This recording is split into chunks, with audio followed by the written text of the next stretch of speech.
It is Thursday. You know what that means. The podcast for today is dropping, giving you a behind the scenes look. Today, we're talking about the $3 massage, the one-way ticket, and the need to prove. You're not going to want to miss this. And we're starting right now. Good morning, or should I say good afternoon? It is Thursday, January 11th. How are you all, beautiful people, doing in the podcast? And to the people over listening in YouTube. Today we're talking about the $3 massage, a one-way ticket, and the need to prove. I believe all givers, if you are a giver, you need to be getting a massage. You need to be getting a massage not from someone who you know. You need to pay for a massage. And you're going to understand this, okay? And by the way, can you believe it's January 11th? We're 11 days into the year already. How crazy is that? January 11th, and right now when I'm recording this, it is 11 o'clock. So we are right at 11:11. If you guys know the tattoo I have in my hand. Givers need massages. I lived in Asia for 2 years, almost. But I lived in Thailand and Vietnam for a little bit. But I spent most of my time in Bali, and I was there for 1 year and about 8 months. And the time that I was there, at the lowest, I got one massage a day. But my average was probably like 1.3 massages a day. Because most days I would just get two massages. Because there you can get massages for $3, for $5, for $7, $10. Depends where you go. And if I had a lot of work to do, then I would just edit the vlog or a video and just get a foot massage for an hour. Why not? And can you believe that there's places that exist in the world where you can get a $4 massage? Like, if you've only been in your world, this is one of the beautiful things of traveling. If you've only been in your world, that might sound really crazy. But there's places where you can go and be taken care of for a lot less than what you struggle to take care of yourself at where you are right now. And why do givers need massages? This is the whole point of this. Because if you're a giver, this first part of today's podcast is for my givers out there. I know a lot of givers watch what I do because you give so much that when you're here listening to the podcast or even here on the YouTube channel, you're receiving here. And givers need to be in places where they can be isolated and only receive. This whole thought came to me because I talked to a friend of mine and they're currently visiting Thailand. And I was like, have you got a massage yet? You've been there for like 7 days. And they're like, no, not yet. I was like, I would prescribe you a massage. And they're like, yeah, but I don't. I'm like, no. The whole time that you're back at home, all you do is give. And some of you all here, all you do is give. You give, give, give, give, give. And even when you receive something, your brain is already thinking, and you guys know what I'm talking about. Your brain is already thinking, how can I give back? You're already thinking that. You're already thinking, like, if someone gives me a gift, like when I get the gift in my hand, my heart sinks and leaps for joy at the exact same time. My heart sinks because it's like, oh, I didn't get them anything yet. And it leaps for joy of like, I'm so glad that I was thought of. It's such a great feeling. But when you're getting a massage, you only can receive. You can think like, when I get a back massage, I'm going to scroll. No, you don't. You just receive. And for givers who are giving, people who are giving all the time, just being able to relax and receive is one of the greatest gifts that we can give ourselves. And if we can consistently put ourselves in situations where we can receive, it's a beautiful balance. If not, we just give, and we find ourselves tired. Givers are usually really tired because they don't really know how to receive. Don't know how to receive very well, although I am a work in progress. We don't know how to receive very well because even in the receivership, we're already thinking of how we can give. And one of the things I tell people is just to spoil yourself as often as you can, to put yourself in a place where you're receiving, not because you need it, but because you deserve it. And givers, we often find ourselves in a place of no, we don't deserve it. And that becomes our fuel to push us forward. We don't deserve it yet. We don't deserve the rest yet. We don't deserve the nap yet. We don't deserve to have a day off yet. And it's the punishment we do, and we consistently do it. You know, I read a quote today. It went something along the lines of consistency is the greatest forms of self is one of the greatest forms of self-love or the ultimate forms of self-destruction. Sit on that for a minute. So it doesn't have to be a $3 massage. We all can't just take up and pack up our stuff and go to Thailand or where other places. You go to Cambodia, get $2 massages, or go to Bali and get $5. We all can't do that. But there's something that we can do where we can just be in the receiver mode, because that balance is so important. And I know if you're a giver, you'll never be quite at a place, and you probably won't even feel great just being in a place where you receive all the time. But if you can remember to give, and take a moment to receive, little angels will come into your life and give you something. That those little moments can fuel you. You know, here in Mexico, they have something called posadas, and this happens at Christmas time. It's a week of really just festivals. And basically, in a village, you go from one house one night, and then the next night, it's based around their religion. I think the Catholics here, and they take the saint to the next person's house the next night. So you have a whole village that starts at one person's house, and then they go to the next house, and then you, on the way to the next house, the people who are already at that house meet you halfway. You exchange the saint, and you carry it to that house, and you repeat that process for 7 days. And the families who host it have to basically feed the village. We actually took part in this year, and we hosted one. Probably one of the most memorable times that I've had so far here in Mexico, because as I hosted this posada, it required a lot of giving, a lot of energy, money, time. I had to ask a lot of people for help. We had about 20 people who came to the house and helped us, from decorations to cooking the food to making the drinks, and so many other things. And one of the things that I took real high responsibility in, and people on my TikTok helped me out, and you guys who give and support me, all of you guys who give PayPal donations, Cash App donations, you guys played a role in it so much as well, is we were able to buy candy and treats for all the kids who came, because there were hundreds of kids. Well, not there weren't hundreds of kids. There was probably about 75 kids at least. So we bought about 40 pounds of candy. 40 pounds. Because there's pinatas here. You know, it's not like the States where everyone sues everyone for pinatas, for accidents that happen. But there's pinatas here. And we had about 6 pinatas full of candy. And after that, just boxes of candy that we passed out. And I threw out candy to people. If you go on my TikTok, you can watch so many videos of it like crazy. Kids loved it. People loved it. And it was one of the most memorable moments that I have. And we had so much candy left over that for the next 4 nights, I took a book bag full of candy and threw it out at the other people's parties, because they only had one piñata, and the kids want the piñata. I mean, want the candy. And not only the kids, the adults, the old people, the young, everyone wanted some candy. And like, why not put a smile on their face while we can? And I must have threw out 24 pounds of candy. I think, no, 24 kilos, which is about 48 pounds of candy I threw out. And on the last day that I threw out the candy, a little cutie, a little girl, just walked up to me. I don't know how old she was, maybe 11 or 12. And she handed me a lollipop. Now, up until this point, I threw out about 42 pounds of candy at this moment in time. Hadn't received a piece of candy. They gave me a lollipop. I'll never forget. And if you guys are watching the on YouTube, they gave me a lollipop. Something like this. Wasn't exactly like this, but it was something just like this lollipop. I'm holding up a green lollipop. This is actually one of the ones that I bought. I had extra. And it filled my heart so much. I almost wanted to cry, because I was so confused. And it wasn't a lollipop that I threw out. These weren't the brand. It was someone who went above and beyond and just walked over in the middle of me after I threw out all the candy, and I was sitting there. I didn't even have any candy for myself. And they gave me a lollipop. And I received it. Because how many of you givers out here know that someone can give you something, you can take it and not receive it? All right? Am I the only one that thinks that?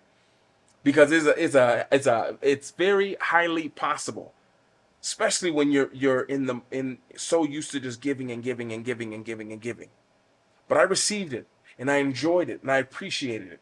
And this is why the importance of, if you're a giver, to put yourself in a situation where you can receive. And if it's something where you receive and you pay for, it's even more beautiful because you don't have any guilt. And if it's unexpected and you don't have time to have the guilt build up, you just receive it. And let them know, thank you so much, I receive it. Sometimes, in just the simple fact of saying that, it opens up this your heart to actually receive. And now I know you're thinking, well, Luke, that's $3. Okay, I get it. Okay, so we need to receive. Yes, it's vitally important. But what does it have to do with a one-way ticket? Well, one-way ticket is because the whole way that I discovered that, and so many things that I've discovered, and well, they're not new, but they were new to me, so that's pretty new, was the need to have courage. The one-way ticket isn't just a one-way ticket. A one-way ticket symbolizes something. What it symbolizes to you is very different than what it'll symbolize to me. And it's something that people, no matter how much money they have, what they do, a one-way ticket, the one-way ticket it's a powerful thing. And it's something I think we all should exercise at some point in our life. Whether it's a one-way ticket to somewhere or it's to a destination unknown with X amount of dollars. I'm going to see, I got $200 and I'm going to fill my tank up with $50. I'm going to drive till I get to about a quarter of a tank, find a place to stay, use the other $50 to stay in a place, and then use the other half of the money to come back. That unknown, I'm telling you, it will scare the life out of some people. We live in a world where you have to understand that you must get to places of unknown, of uncertainty. You know, I think it was Tony Robbins in a program that I took. He said, like, the quality of your life is determined by the amount of uncertainty that you can live with, not survive with, that you can live with. So what's the importance of that, Luke? I don't get it. Like, what do you mean? Like, I mean, you need to get some uncertainty. Some of you are just too certain with everything in your life right now, and that's why you're bored. That's why your energy feels like it's going down. Because everything you've done and everything you're doing, you've done before. And if you haven't done it before, gone to that place before, you've gone to a place similar, and now you just replace the name of the city and maybe name of the hotel, and you're doing the same thing. Some of you all need to take me up on my offer of coming here to Mexico. Let me show you around Mexico for 5 days, and I guarantee you it'll break whatever hypnotic pattern you have of how you think life should be and how life is where you are. It's so important, the uncertainty. And the uncertainty is in a life that is secure, a life that is structured. Uncertainty can sometimes be a very rarity and be very almost overwhelming for some people. I know people that I'm close with that if you just move their coffee pot over a little bit and misplace something, they're freaking out. You got to be able to live with uncertainty. You know, many of you guys know I was a pro athlete for 12 years, played 13 seasons. Sometimes I played back-to-back seasons when I was younger. And one of the things that I realized, I used to have a routine. You know, everywhere I went, all the places that I went to, I had some kind of routine. I had to find my routine, my coffee shop, all this. But I had a pregame routine that I always had to do. And then one day, we got late to a game and I didn't have time to do my pregame routine. And I started to freak out in my mind. I was like, oh my gosh, like I don't even know what I'm supposed to do. Like, I'm just freaking out completely in my mind because I'm not able to do this routine that I normally do. And because of that, I realized that routine is great, but having a strict routine, like I need to have a 5-minute break to myself away from everyone. I got to sit with a towel over my head. I need to read 5 minutes of a book. I need to, and if one of those aren't done, all of a sudden I'm in my mind of like, am I ready? Can I do that? I had to let the routine go.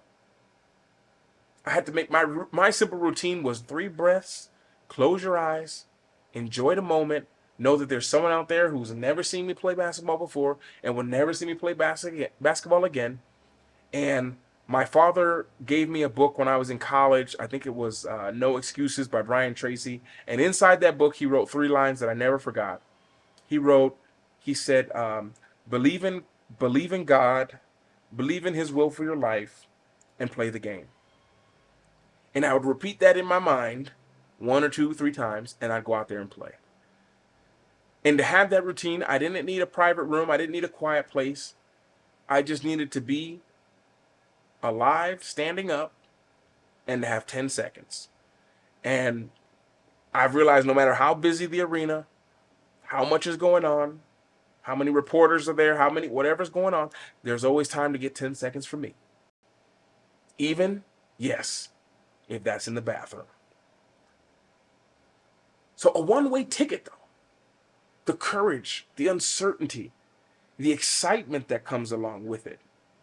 Some of you guys need a little bit more excitement. You don't need to have more fun. You just need to think of a little bit more, have a little bit more excitement in your life.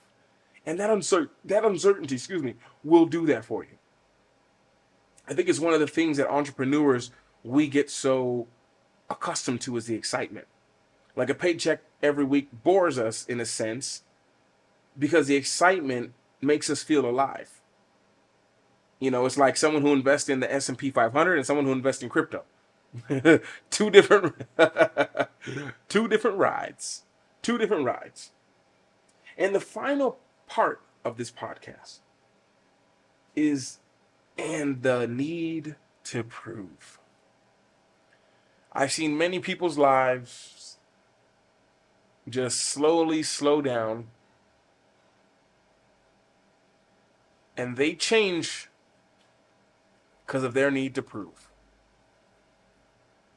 I think a lot of the pain that we all go through comes from a need to prove. And here's the thing, not even to prove people wrong, but to prove that we were right. And that goes very deep. We're just going to do it for a few seconds here. We'll take you deep so you can see how far this goes. So you can make a wrong decision. There's people who make a wrong decision and they stay in that situation that they're in because if they were to get out of the situation that they were in, then it would prove that they were wrong in the beginning. I was wrong about that person, and I don't want to be wrong. I thought that I could make it work with this person, so I got to stick with it as long as I can. I'm going to prove it to myself no matter what, even if it kills me, even if it does. The need to prove.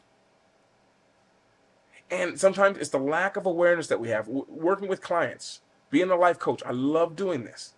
It's to get them to see that you can just change one little thing and it changes everything. One little thing can change everything. Instead of like trying to prove yourself right, how about you prove that you can do the hard thing? Uh-oh. Come on now. What if you just prove that you can do the hard thing? Instead of trying to prove you were right. Well, I've invested all this money with this person. I've invested all this time. What if you just prove you can do the right thing? The hard thing. The scary thing. What if you go to prove yourself that, hey, I can get out of this no matter what because I'm strong enough to do it. I'm powerful enough to do it. You know, sometimes we don't really, I think it was Warren Buffett who said something along the lines of like the chains of habits are too weak to be felt until they're too strong to be broken. He said something along the lines of that. Meaning we can stay in a situation for such a long time, trying to prove I'm right, and then you just forget it, and then by then you develop something so strong that you end up not changing because of how deep you're in without even realizing it. You know, you have to understand, guys, there's some people who have been in for pain for so long that it don't bother them no more. How crazy is that? Like waking up with your back hurting is just life. Your definition of life has just changed. Your definition of sitting down and getting up has just changed. You know, as a pro athlete, after I was about probably 22 years old, every year after I turned 22, I believe, it took me like a half a step more in the morning to be able to walk like smoothly and simply. Like just took a little bit longer. By the time I was 32 playing, it was like, I can still play, I feel fine, but those mornings, I just need about, 5 or 6 seconds to take a few steps before I can start walking normal. You know, it's almost like I get up and I just go through time. You know how people talk about the Neanderthals and people like this and how they that evolution of man. They say, you know, I don't really believe in that, but you know, they have those pictures of it, like him, the monkey, and he turned. And that's me in the mornings. That was me in the mornings. That was my normal. And it was crazy because after I stopped playing basketball professionally, after about 4 or 5 months, my whole body started to change. Like I could get up in the morning, nothing hurt really. Like there was no like pain. Like maybe my back's a little sore or something, arm sore, slept weird, but no like, oh my goodness, everything's hurting. And it was just a weird, my whole definition of what it means to feel good changed. And if you stay in the same situation, what happens is you don't notice it. Your baseline just becomes so simple of just like, you know, if I can get up in the morning and, you know, go down those steps and have my coffee, you know, I'll be blessed. And that is a nice way to look at it. I love the gratitude there. But what if life could be just a little bit more better than that? A little bit more smooth and sweeter than that? What if you could wake up and have just so much energy, more than when you went to sleep? Can you just think about the concept of waking up tired? Like, if you're gonna wake up tired, what was the point to go to sleep? You might as well stay awake. You might as well just stay awake all night. That's why I don't even stress anymore about if I need to stay up all night. Or I had to go the other day and take someone to the airport. Like, what am I stressing for? Because I'm gonna be tired all day. There's times when I wake up and I'm still tired. I'm not gonna lie. And there's other times where I don't sleep really well at all. I sleep a few hours, 3, 4 hours, and I got something on my mind. I gotta create something, write something, read something, and I feel great the rest of the day. Heart's full. So we say all this because if you can combine these things, the $3 massage, the one-way ticket, the need to not have to prove something, which can be hard, but if you change what you need to prove that you can improve your life every day. Prove that you can be bigger than the people around you. Prove that you can stick with it even if it gets harder than you think. Just a few little things you guys can shift in your day and your life and what you're doing, and I guarantee you that not only will your life change, but everything around your life will change. Because as we talked about a few days ago, or maybe it's not up yet, I didn't post that video yet, but by us changing, everything naturally does change. One of my favorite examples is people who don't walk a lot. You know, because you get to this point where you're like, well, I just can't walk that much. But I guarantee you, if I took you to Paris, if I took you to Barcelona, if I took you to Rome, if I took you to Riga, if I took you to Sweden, if I took you to Australia, I took you to maybe not Asia because they got a lot of dogs in the street, but you know, not sidewalks everywhere. But I could take you to some of these places, and I bet you'd be so impressed that you would walk around all day. You'd walk all day. I could take you to Disney World, but you'd walk around all day. In that heat, you would hate it, but you would still walk around. So sometimes it's the environment that can be the difference between everything. So what if you went to prove that, you know, I'm not going to let the environment affect who I am and what I do? You know, I used to say I don't really like to go out in the rain. And that was true for my whole life until I spent the summer in Poland. And I realized if I can't do anything in the rain, then I might as well just stay inside all day while I was in Poland during that summer. I'll never forget it. Little changes we make, the little changes we make can make all the difference. Little by little, it doesn't have to be big, but little by little. Receive a little something. Give yourself a little something that's just for you to receive. Do one thing that you're uncertain about, but you do it anyways because of who you're going to become and who you have to become to do it. And then the last part is to remember that you can just change what it is that you have to prove. You don't have to prove that person wrong. You don't have to prove yourself right. Maybe you have to prove that you'll just stick with it no matter what. You'll prove that you believe that one day it will work out. And watch how things change quicker than you can imagine. So from here in the podcast, I'll see you guys on Tuesday with another episode. Or excuse me, no, whoa, not Tuesday. I'll see you on Monday with another episode. We might have a little bonus episodes coming in, but right now we're being consistent with 2. If we can do a third or a fourth or a bonus, whatever that is, we'll do it. But I'll see you for sure on Monday bright and early with another episode from here in the podcast. See y'all soon. Be blessed. And all of you here on YouTube, appreciate you guys. Appreciate you listening in. All of you all who are leaving comments, I appreciate you all so much. Have so many things coming out for you all. You all who have stuck through to the end. If you stuck through to this point, I'm about to give you a little piece of something is not done set up yet. But because it's not done set up, I don't want to not have it told to you. So one of the behind the scenes that's happening is I'm creating a community, not just with me and you, but for you all to be able to communicate with each other. So many of you all are wanting to do so many things and change the way you look at things, and some of you guys are losing friends because of the way you're starting to think and the way you're changing your mind. So because you stuck through the end, I have a little gift for you. I've created a Discord server. So if you don't know what Discord is, it's an app and it's a community. There's rooms you can go in there and we'll be able to talk. We'll be able to chat. Now there's different tiers to it, but it's free to begin with. It's free, simple rooms, and if you guys want to move up, there's 2 different tiers for it. But in the beginning, just check it out. We'd love to hear from you. There's a place where you can share some of your thoughts, some of your mindset things. I'll be in there chatting with you guys. I'm actually going to leave it in the description of this video. I haven't announced it publicly to anyone yet. So if you're serious about it and you're thinking about it and you want to chat, I'd love to hear from you in the group right now because it's really private.